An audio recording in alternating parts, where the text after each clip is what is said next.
Hey guys, how you doing? It's me, Alan here at Lfcredchat. And you can follow me on Twitter at Lfcredchat. I'm laughing because I was going to say, I'm doing my review video when I should do my review video straight after the game for once. So hopefully you guys will like that, and hopefully I can get a couple more views out of it if I do it this way. But guys, usual stuff.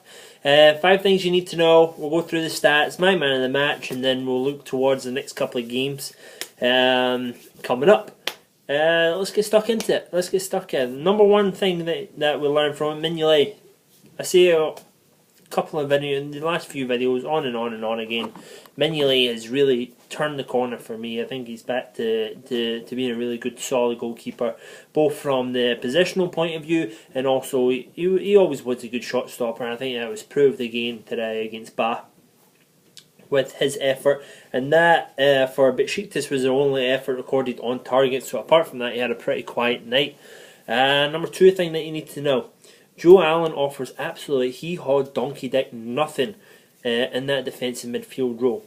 And I say that and I'll back it up, because I'm not just going to come on here and say, he doesn't do nothing, he's this, he's that.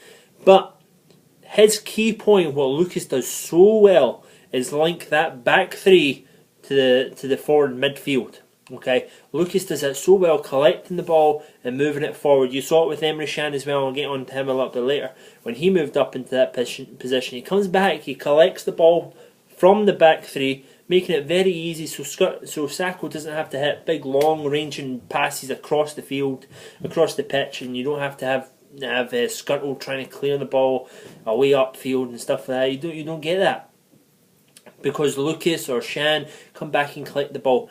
Joe Allen likes to hide behind players. I still can't go over Graham Throw saying that he's an attacking minded player. I don't know when Joe Allen has ever been an attacking minded player, but he hides behind players. He doesn't link the ball up well. When he does go forward, it's always sideways and back the way. There's no even looking forward for him, for Joe Allen. I just really think he offers nothing in the way of starting a game. He could probably find his place, his niche in the team of coming off the bench and maybe relieving someone like Emre Can or Lucas or something like that in the future. But for me right now, unless he changes the way he plays, he gives you absolutely nothing in midfield. Number 3 thing that we learned: Lovren came on for Joe Allen, same time that Balotelli came on for Coutinho. Lovren came on, went into that right centre back row. I think he did really well, and then Emre Can moved forward. Now the difference in that, he looked really good because he was back there collecting the ball. He was advancing forward. He wasn't just passing sideways and back the ways just to be the 11th player on the field. He did charge forward. He went forward. He ran past a couple of players. Running past a couple of players opens up ahead of you. It opens up the players ahead of you. They get to move. If you're like Joe Allen, everything's too static, and everything just goes along the back line and along and back and forward and all the rest of it. Nothing happens. That's why some people can say, the pace, that there was no pace to the game. It was really slow and everything. That's all through that position. The defensive midfielder position in this system is so important to how well this system works, because you need the person protecting the back three. First of all, you need them protecting the back three, and you also need them linking the back three to further forward, and Emre Can did that a lot better than Joe Allen did. So Emre looked really good, and that's his desired position anyway. And maybe you'll see in the league, maybe you'll see Lovren come back into the team and Emre Can be pushed forward a little bit. I don't know, you might see that, because I thought it worked really well. I thought you could change the game. In Liverpool, I think we're a lot more, and I'm going to use Brendan Rodgerisms, they were a lot more technical with the way that they passed the ball. But Besiktas seemed a little bit like a kid playing the Xbox and just button bashing, just clear, pass, clear, and nothing really there. But Liverpool looked to move off the ball a lot better. They looked to link up a lot better when they did, when Joe Allen wasn't on the ball. And when Emre Can did come onto the ball, I think they did really well. I thought they did good. I thought they were technically more sound than Besiktas was. Number 4 thing that we had: Jordan Ibe. I thought he was up and down during the game, but his ups were a lot higher than his downs were low. Okay, if that makes sense to you. Sometimes he just wasn't connecting, and I was thinking throughout the game what I would say in my review video, and I was saying, Jordan Ibe, he's 19 years old. Okay. And I thought if he was going to continue this just being out of sorts with like Sturridge and Emre just missing passes, running when someone's trying to play it to your feet, then not running, trying to get it played to your feet and someone's trying to lead you. I thought, that's going to come. He's 7 games back into the team. That's going to come. You're going to get a game like that, and you can't really, put the boy down for that. It's growing pains and it's all the same. But I think like I said, his highs were a lot higher than his lows were down. His run into the box for the penalty, fantastic. Make that defender make the decision. Is he going to tackle you, or is he just going to leave you and you can slot a pass across? And so I thought he was really good. He made the defender make a choice. It was a stonewall penalty, and really good for him. Moving on to the number 5 thing, the penalty farce that surrounded that. For me, I think this is what the problem that Brendan Rodgers has with Henderson being the captain.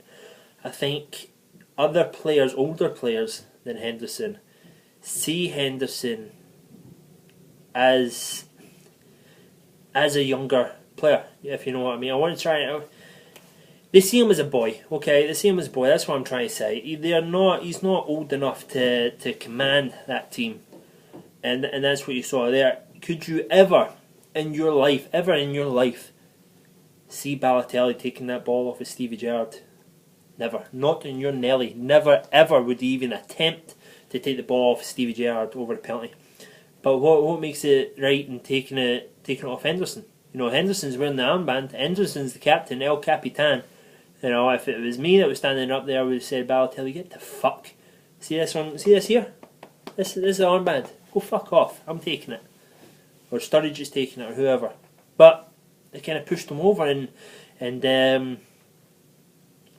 Sturridge. I think Sturridge saw.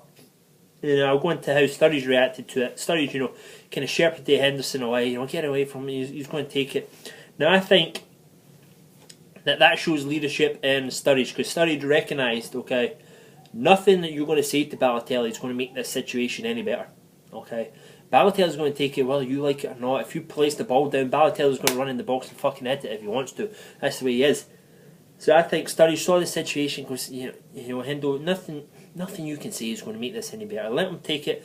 If he takes it, he takes it. And if he misses, he's got enough rope to hang himself. He's making himself enough rope to hang himself there for that. If he misses, then it's all going to be in Balotelli. All the pressure's in Balotelli. Why did you take the ball away? Why didn't Sturridge take it? Why didn't Henderson take it? And all the rest of it. So I think Sturridge, that's the way I see it. I think Sturridge saw nothing good's going to come out of this. Just back off, Jordan. You can see John shaking his head and stuff there, and rightly he should. But this is why in my articles, if you want to find them, they're on my Twitter. Follow me at Lfcredchat. They're on there all the time. I've got one up there about potentially Emre becoming a captain in the future, or is Henderson going to be the right man for it because of what Brendan Rodgers says in the press conferences? If he's vice captain right now, if he becomes the captain, he never says he will become the captain. He always says if, and we'll have to see, and we'll wait and see and stuff like that with Henderson. So he's learning. Henderson's learning. Learn from this experience to either understand who's best to take it, to trust other players around him to take it, and he'll understand that he needs to be more authoritative with the team. Sorry, my phone's going off. That's annoying. But it's right after the game, so everybody's tweeting and all the rest of it. So yeah, John Henderson will learn from him. Balotelli took pretty good penalty anyway. We won the game 1-0. That's what counts. 1-0 goes on. By the time Besiktas come round again, by the time we're in Istanbul, no one will be talking about this anyway. We'll go on from there. So the stats, guys. I know I'm late into the video, but the stats. Liverpool had 5 shots on target. Besiktas had that 1, and that was Dembaba. Liverpool had 18 shots in total. Besiktas had 9. Liverpool 7 corners compared to Besiktas 4. Passing percentage 81% for Liverpool, 71% for Besiktas. Tackle, and this might be wrong, only 24%. We only won 24% of tackles we went into. I don't know if that's right. I saw a lot of times that we were winning the ball back after losing it, after giving away possession and winning it back. So I don't know about that. But Besiktas apparently had 45%. Liverpool had 57% of the possession, and Besiktas had 43%. You know, that is Liverpool football right there. If you look at those numbers, that's if Brendan Rodgers was to look at a set of numbers and say, this is the way I want to play, regardless of the system, this is it. 57% of the ball, controlling it. Passing, controlling it. 81%, controlling it. Shots, total shots 18. You know, exciting, attacking football, pressing the ball, winning it back and stuff like that. It's basically a Liverpool performance. I thought at times it was a little bit shaky and all the rest of it, but yeah, good. One other note I wanted to put out, if you follow me on Twitter, a couple of disturbing pictures that I put up there that I was getting from Besiktas fans. There was a lot of Besiktas fans jumping on anything I was saying about Besiktas to other Liverpool fans, and pretty disturbing, and I want to know how they got flares into Liverpool and stuff like that. It's interesting and a little bit dangerous as well. And then it got a little bit noisy, it looked like, after the penalty and after Balotelli scored the goal, between the fans there, Besiktas and the Liverpool fans that were sitting close by them. And I just hope that everything's okay. All it takes is one idiot. All it takes is one idiot to be carrying a knife or whatever else, a screwdriver or something, you know, to really ruin someone else's life, really, over a game of football. So yeah, I would be very, very wary going to Turkey if I was travelling. I would be. Anyway, man of the match for me, Jordan Ibe. I thought he was sensational down the right hand side. Even though there was times that he didn't link up too well, but I thought he was really good, really pressing the game and controlled attacking from that right hand side. So I thought it was good. Next upcoming games with Southampton. What team are we going to put out against Southampton? Surely a strong team. Surely a strong team. Let me see. Am I making? Yeah, Southampton preview will go up tomorrow since it's Friday. We play on Sunday. I'm thinking probably pretty close to the same team, probably with Sterling back in. I think Balotelli was still starting bench. But apart from that, you look at it, and I know we were worrying before about what kind of team we're going to play, and weaker team and all the rest of it. Oh, Joe Allen I think will be out as well. Lovren in, Joe Allen out, Emre Can pushed up. But you look at it, it's a young team that we have. It's a very young team. And I would hope that they would be able to play 3 games in a short space of time, and with all the sports science and all the rest of it, they should be able to do it. So I hope so. Especially a 1-0 victory going away from home. All you really need is an away goal. You pretty much kill the game off from that part. So maybe that's when you'll put out the weekend team. So maybe it was all depending on today, what happened today, what the team selection was going to be. So guys, if you like my videos, make sure you subscribe up here, down here. Upcoming videos later on tonight, I will have the press conference. I will talk to my buddy that's the Besiktas fan and get his side of the story. Seeing you've heard mine, I'll tweet him and I'll tell you, I'll really lay that onto you, how you guys liked it. Apparently that was a hit with the amount of views that I got from midnight last night. I think I put it up over here in the US. Until just now, I think it's over 100 views, which is great for me. Make sure you thumbs up the video if you liked it, thumbs down if you didn't, that's fair enough. Comments down below, how did you see it? How did you see the penalty farce and Balotelli and Sturridge and Henderson and that whole thing? And how do you think Jordan Ibe played, and his Mignolet turning the corner? There's a whole bunch of things you can talk about here. Joe Allen, how do you feel about Joe Allen? Are you the same as me? Are you different? Comments down below. I return all comments that are posted to me. And apart from that, guys, have a great night. And I'll probably see you soon if you're going to stay up and watch more of my videos. Okay guys, make sure you follow me on Twitter if I said that, at Lfcredchat. And stay safe, really stay safe. See you guys, bye.